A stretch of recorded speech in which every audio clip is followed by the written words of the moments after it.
Olá, pessoal. Estamos aqui por uma Química Sem Segredo. Nessa aula, nós vamos estudar a evolução dos modelos atômicos. Essa evolução dos modelos atômicos está dividida em duas partes.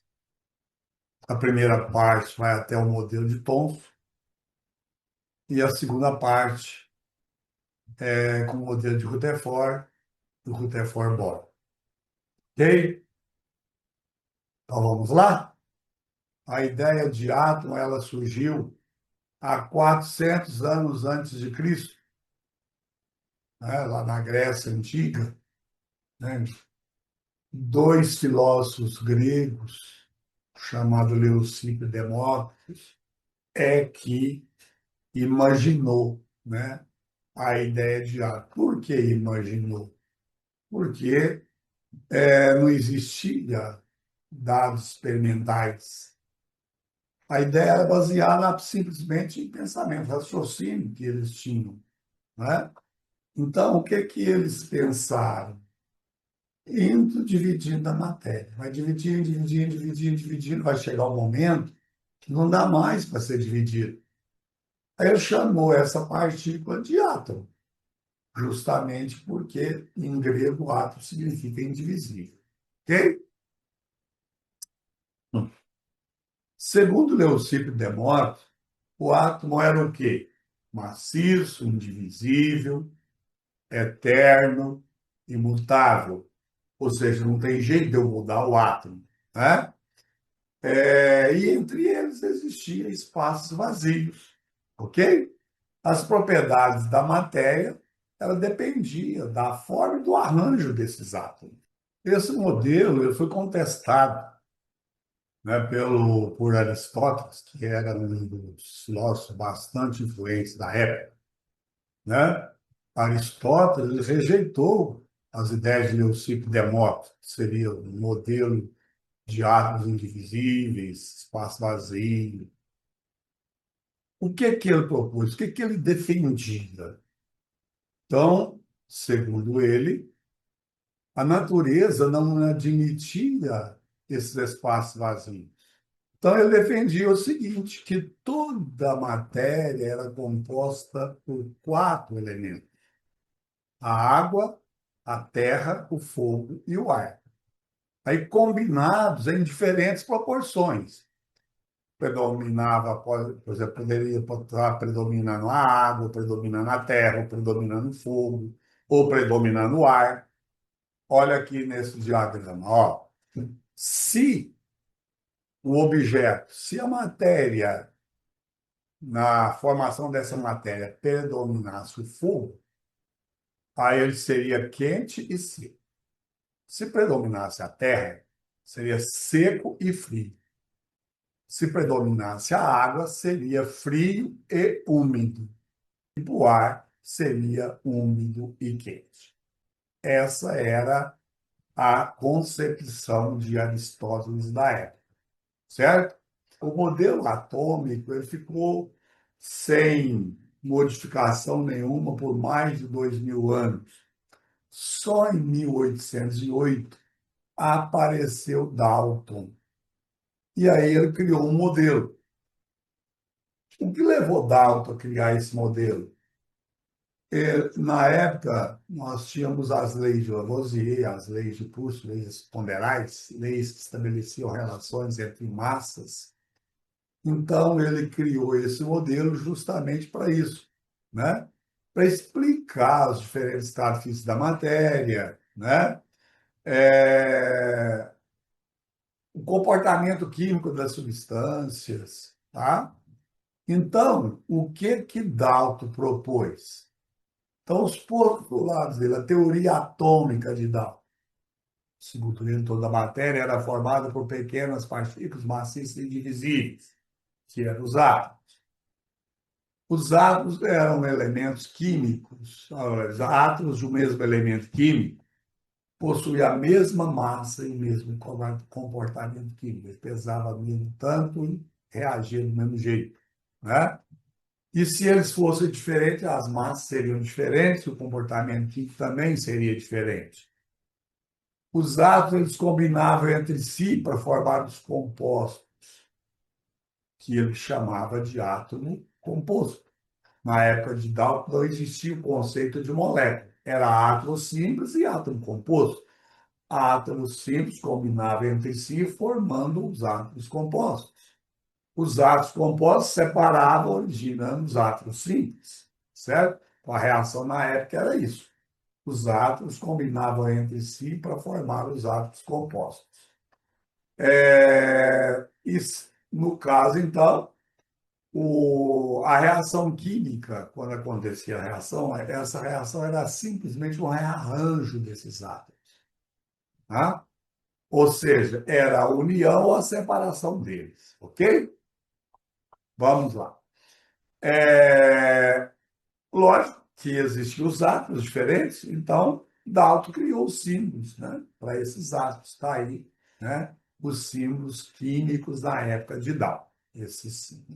Essas representações aí do oxigênio, hidrogênio, nitrogênio, etc. Tá? Natureza elétrica da matéria. Já no século V a.C., Tales de Mileto ele comprovou a existência de carga na matéria, certo? O que ele fez? Ele pegou, né, o âmbar, atritou em uma lã, esse âmbar era uma resina, e aí as cargas que eram, né, nulas, ó, ao atritar, passou de uma para outra. Então você viu aqui, ó, aqui eu tinha três cargas positivas, três negativas. Agora aqui eu tenho três positivas e cinco negativas. Ou seja, houve uma eletrização. Aqui nós temos mais carga negativa, aqui eu tenho mais carga positiva. Aí esse âmbar, né? O que aconteceu com esse âmbar? Ele passou a atrair materiais, objetos leves, tipo pena, folha seca, justamente por causa disso daí. Então, essa experiência que Tales de Mileto realizou foi justamente o que deu a ideia, né, de carga, que a matéria apresentava carga, né? Certo? Carga positiva, carga negativa. Tá bom? Aí, o que aconteceu? O átomo de Dalton não falava nada de carga, né? Mas aí o tempo foi passando, aí veio Thomson, que em 1897 ele descobriu a primeira partícula subatômica, né? O que aconteceu? Que ele fez? Então, ele utilizou o tubo de raios catódicos. Está aqui. Então, aqui você tem um tubo com gás rarefeito, quer dizer, gás a baixa pressão. Aqui eu tenho o cátodo, que é o polo negativo, aqui eu tenho o ânodo, que é o polo positivo. Quando ele ligou esse tubo, apareceu uma luminosidade aqui, ó, no ânodo, certo? Ele não sabia o que era essa luminosidade.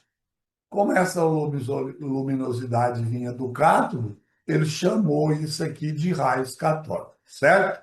Beleza? Aí ele foi estudar esses raios catódicos. O que esses raios catódicos tinham? Então ele utilizou o tubo de Crookes. William Crookes, ele criou um tubo, uma ampola desse tipo aí. O tubo raios catódicos diferenciado, é o tubo de raios catódicos diferenciado.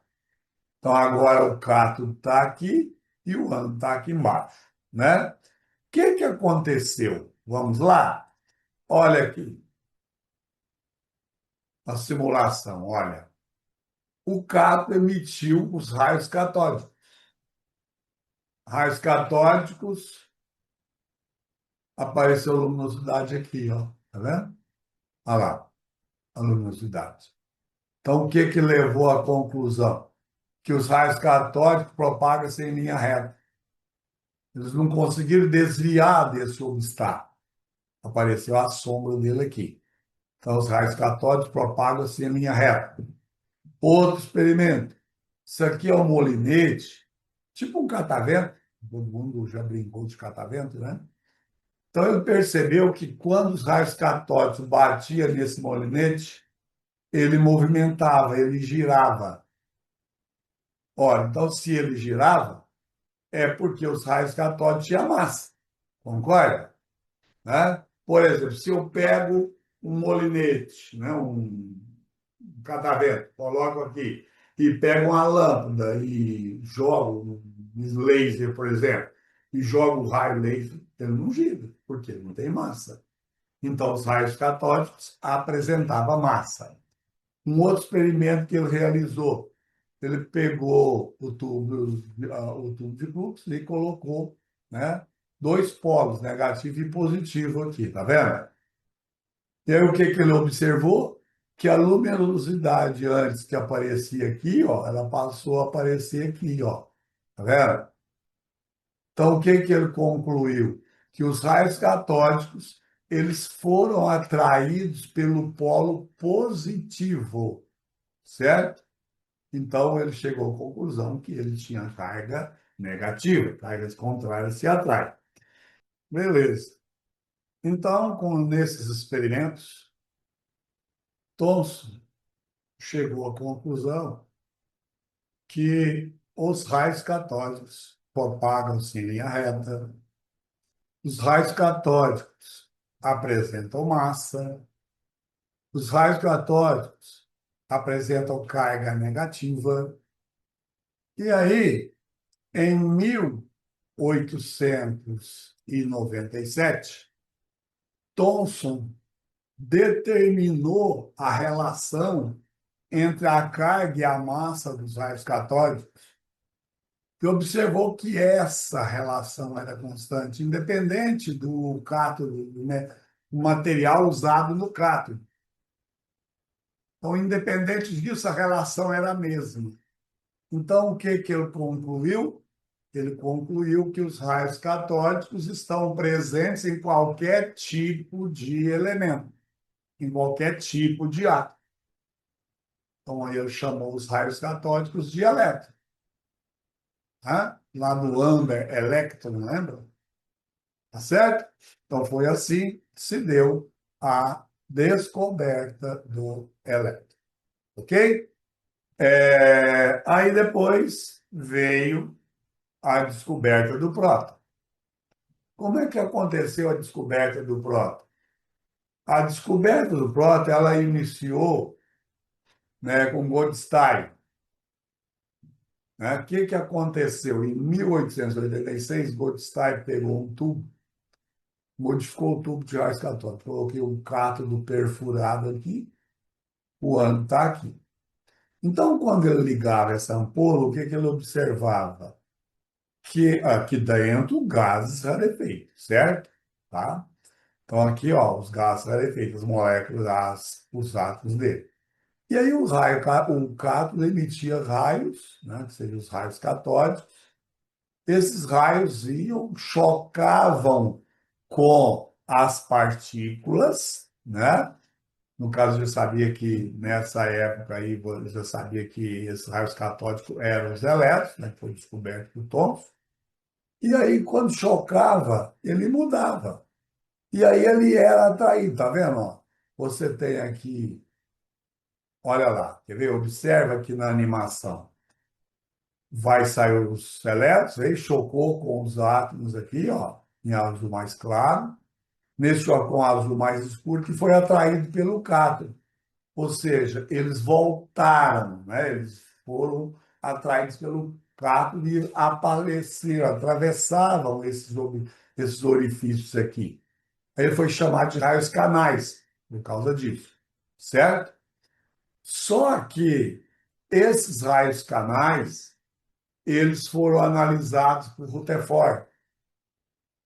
Então, o que que Rutherford observou? Em 1920, ele observou que quando ele mudava esses gases o raio canal mudava também de massa, certo? Então, o que que aconteceu? Ele chegou à conclusão que o raio canal de menor massa era quando ele usava o gás hidrogênio. Então, aí, esse raio canal, ele deu o nome de próton. Ou seja, a menor partícula que ele conhecia na época, né? Então, os raios canais foram chamados de próton em 1920 por Rutherford. Então, aí, o que que aconteceu? Surgiu o modelo de Thomson. Segundo Thomson, o átomo era o quê? Uma esfera de carga positiva, tá certo?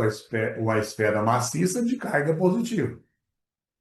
E nessa esfera maciça de carga positiva estavam os elétrons. Então, esse foi o modelo, que foi apelidado de compassas, né?